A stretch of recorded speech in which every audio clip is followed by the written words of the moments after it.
Again, that was a radical decision, but it really helped me in my career.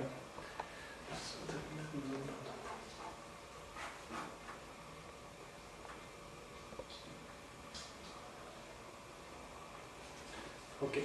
Do you think that there is any weakness in your application at Ross?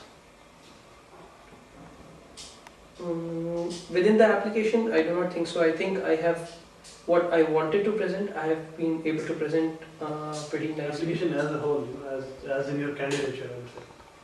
I think whatever I wanted to present, I have been able to present it properly. Okay. That's good.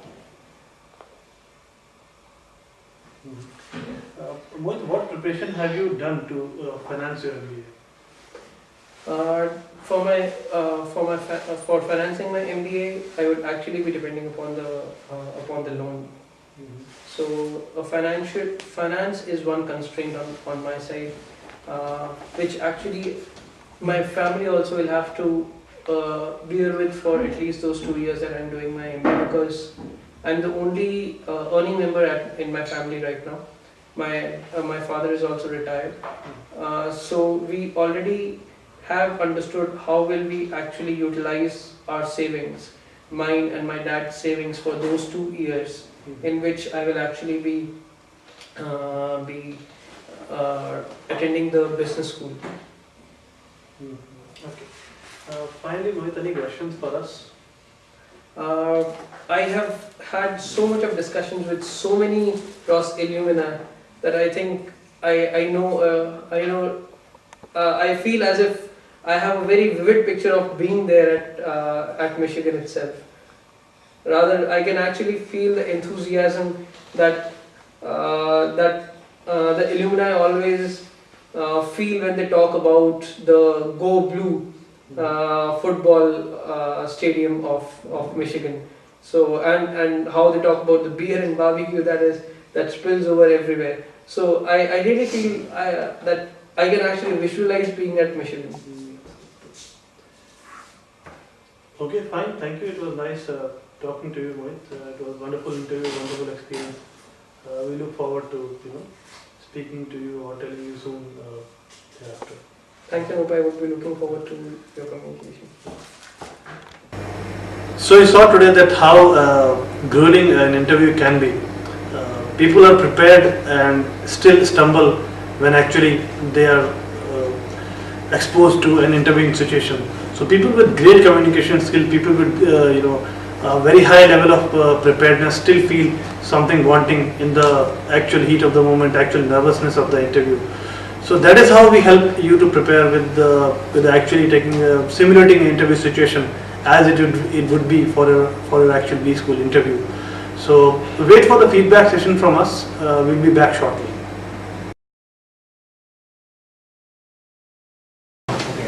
Okay, Mohit. So we'll go through now the feedback session. Overall, Mohit, is that interview was good, of course, and you could bring forward all the points basically.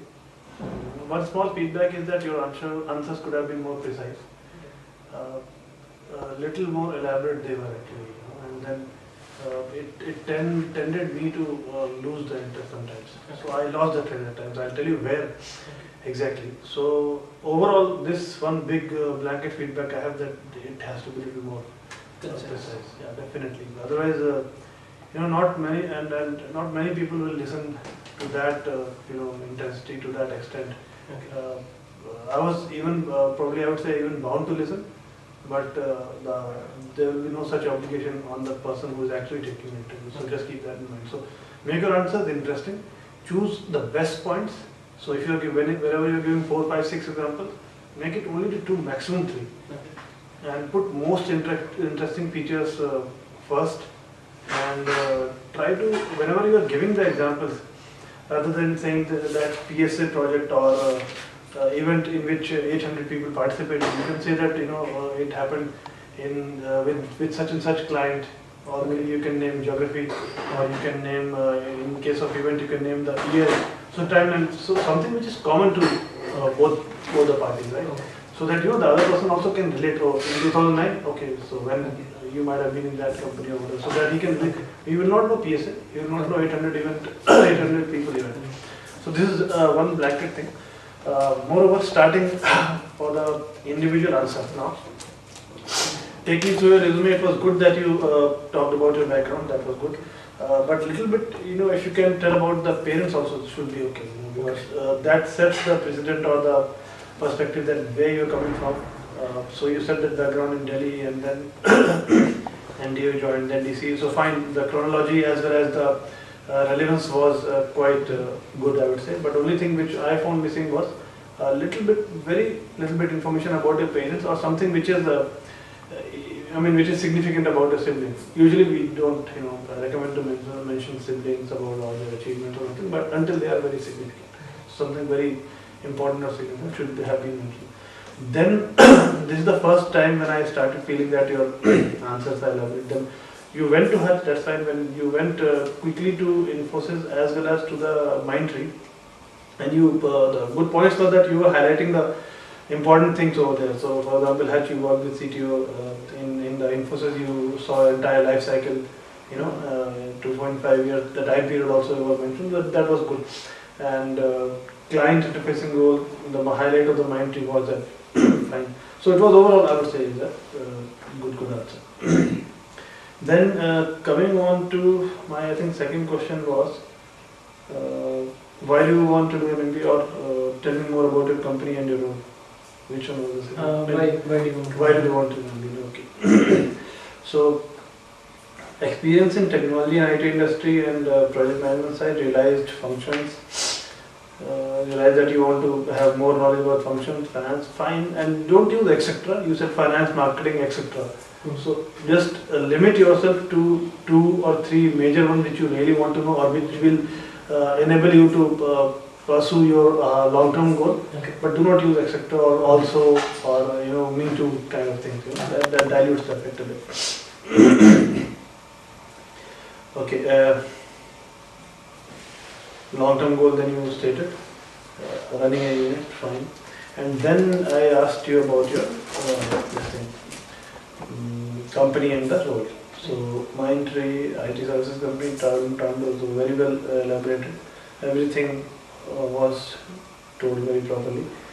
Okay, now coming on to that project problem which I gave you, that if it is undersold or something like that, right?